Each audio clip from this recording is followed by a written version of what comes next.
Tandaan nyo po, yung ginawa ko ngayon, sa respeto po at mahal ko po. And to be honest with you, nagte-textan po kami ni Chris.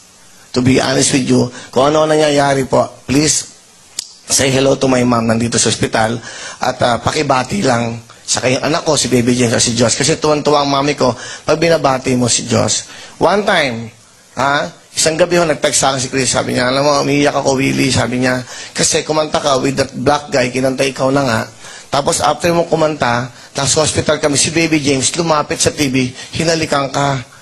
Tapos biglang na-break yung ano namin, yung emosyon namin, para natuwa ang mami ko. So, yan ang mga nangyayari, hindi ko naman sinasabi sa inyo. Yan ang mga nangyayari. Ngayon, huwag nyo kagagalit yun. To the management, kung nakikita nyo po akong nagagalit sa TV, I'm sorry. Ganyan po ang pagkatao ko. Hindi ako maglilihim sa inyo. Ito po ako. Alam nyo bakit? Inaalagaan ko po ang mga tao sa loob ng studio. Ayoko na isa dito may masasaktan sa pangyayari po sa amin. Sa pangyayari, pinagdaanan namin, sa stampede at sa ingat na po kami. Una sa lahat, kayo po ang inaalagaan namin. Sa sitwasyon na to, kung minasaktan man ako, I'm so sorry. Sa pamilya po ng Aquino, wala ako. At alam ng buong pamilya ng Aquino, wala akong masamang intensyon doon. Again, ulitin ko po, bago mangyari ho yun, tumawag na ako sa management, kinistinggitan. Tanggalin nyo na yan. For Diyos por Santo. Nakakahiya, sabi ko. Nagsasaya ako. Saka ako nakaharap sa camera. Sa akin kayo magagalit, hindi sa amin. Sa akin lang kayo magagalit. Akala nyo wala akong konsensya. Hindi ho.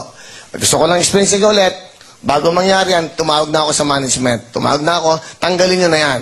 Pagkatapos nun, ipinakita na naman, saka na ho ako nag-react. Ulitin ko lang ho, wala akong masamang intensyon. Ayoko no, nagsasaya tayo dito, meron pong labi na nakikita tayo sa TV. Marami pong salamat. Tuloy-tuloy pong programa. Sana ho ay naintindihan nyo.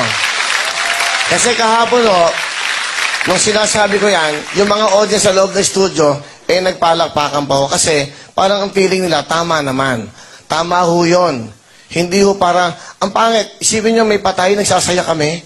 Imagine nyo ho yun. Di tanggalin na lang natin, at ang totoo nga niyan, sinabi ko pa sa management, di wag nyo na kaming ipakita, mag-giveaway na lang tayo, hanggat dalhin sa katedral si Tita Cory.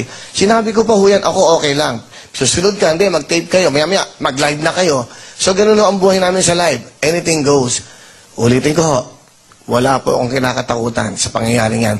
Wala po akong mali sa ginawa ko. Dahil in my heart, in my soul, sa sarili ko po, malaki ang respeto ko sa pamilya ko, Aquino at kay Tita Cory. Yun lang po. Tuloy-tuloy yan natin. Magbabalik po ang programa ng Bawat Pilipino.